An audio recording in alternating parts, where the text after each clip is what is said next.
So 5 months ago, I decided to get off of Instagram. And I just wanted to be able to focus, not keep up with anyone's lives. And I decided to just delete it. I'm not going to touch it.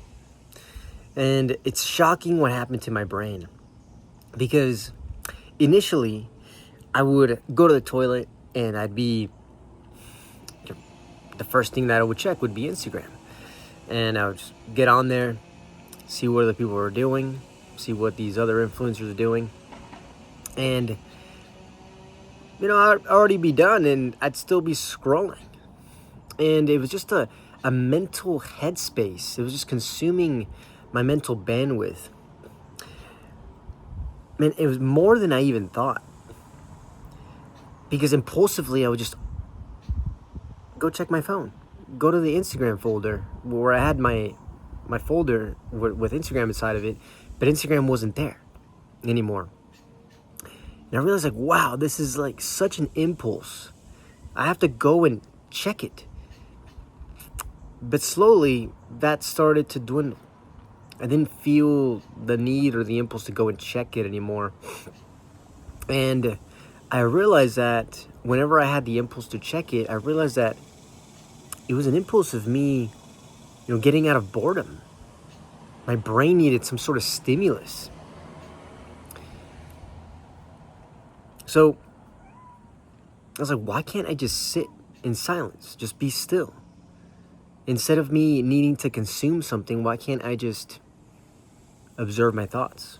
What's coming up? And as I started doing that, I was like, let's meditate right now. Let's practice some breath work. I started looking more in and being able to process maybe some of the emotions that haven't been processed yet, that have just been kind of sitting there, lingering. And I think that's what social media does. In this age of so much stimulus, we're not able to fully process. Our minds are constantly consuming and going through so much clutter, right? And we just continue to overload our minds with content. And especially now, especially with dudes that could be struggling with porn, or dudes that are, or just people, imagine 13-year-old girls. I couldn't imagine this, 13-year-old girls that are looking at other girls and they're just comparing themselves the whole time. If I'm subject to that, I can't even imagine how bad it is, right? For a teenager like that. How do you deal with that? Social media is a brand new thing. And this is the birth of the age of anxiety, because as we scroll through social media, we see the highlight reel of other people's lives, and we cannot help but to compare ourselves. I think it's just part of our human nature to compare. And as much as you want to practice not comparing, I'm going to go scroll and I'm not going to compare, you just do. You simply just do. I'm going to go inside. There's a big ass wasp right there. You simply just continue to compare yourself, and you do it maybe subconsciously. I'm not comparing myself. Oh, what a great life he's living. And you try to be inspired by it. And you can be. I'm not saying you can't be. But in the back of your head, it's is my life that great? Is my life that great? And you start to doubt, and the doubt creeps in. And then what you do, you start questioning the things that you do. You start questioning when you see, for me, this is how it affects me. I see Jay Alvarez jumping out of airplanes with hot chicks, with him into Lambos in Greece, Hawaii, just a crazy lifestyle. I'm like, wow, what the hell am I doing with my life? And we all simply just have a different life and different cards that were dealt to us, and he got those cards dealt to him, and he did the best with what he had, and I'm doing the best with what I have. And what a blessing it was for our parents to have only the mental, like the boundaries of the people in their own vicinity, in their own community. You didn't think about the whole world. You just thought about what was happening locally in your neighborhood with the people that you interacted with physically. And in a world that we're so connected digitally, we're always thinking about these other people that exist in faraway lands that have nothing to do with our own lives right now. And that includes your second cousin. That includes your aunt that lives in Mexico. That includes even friends that don't even, hometown friends that are you haven't even talked to in years, but you still see them on your feed. And as you start getting rid of the constant reminders and the clutter that keeps your mind tuned to what is going on in those people's world,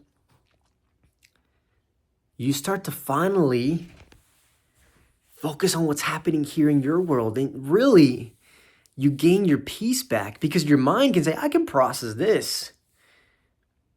I can handle this.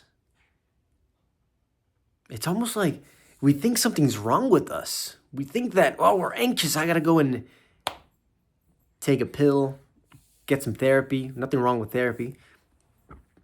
But there comes almost like this feeling that you feel like something's wrong with you by always feeling insecure and anxious. But really, it's just your mind, like just trying to sort through all this shit while you just keep dumping more and more on top of it.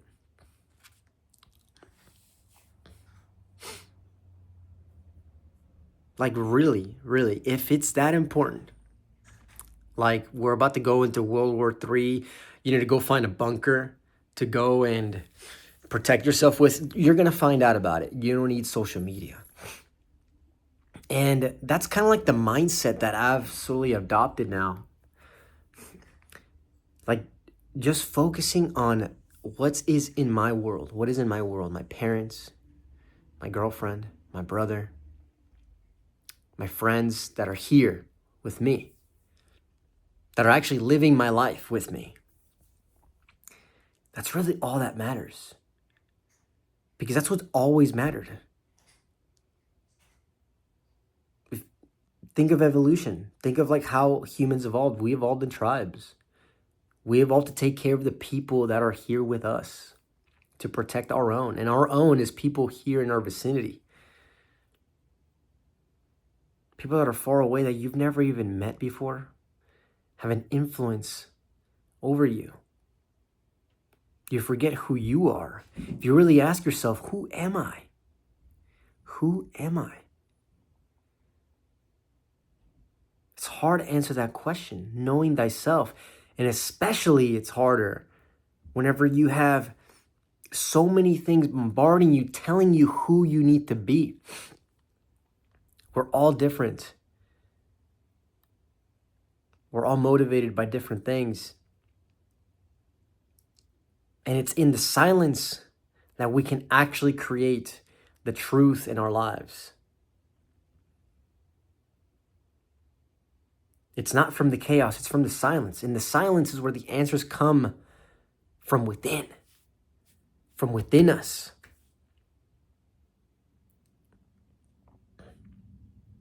The answers aren't going to come from a motivational quote.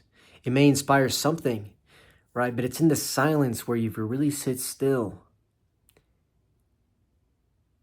you'll find out where to go. If you really sit still and pray, your inner intuition, your inner conscience, you connect to God, you connect to the source. That's where all the answers come from. It's not going to be from an influencer that you follow. They're just figuring it out, just like we are, just like you are. And I think social media, it has its good. I'm not saying it's bad. But if it's causing you to feel anxious, overwhelmed, insecure about what you do, questioning what you're doing right now in this moment, because you're not living some life that you see as a highlight reel, then maybe turning it off might make you feel like you're okay and you were never in a bad place after all. It was just other things consuming your mental bandwidth that didn't need to be there. So before you start self-medicating or thinking that you're depressed, why don't you just start with removing the things that are consuming your mental bandwidth? And for most of us, it's scrolling on social media. Little challenge for you there. Anyways, I wish you all the best. Have a beautiful week and see you later.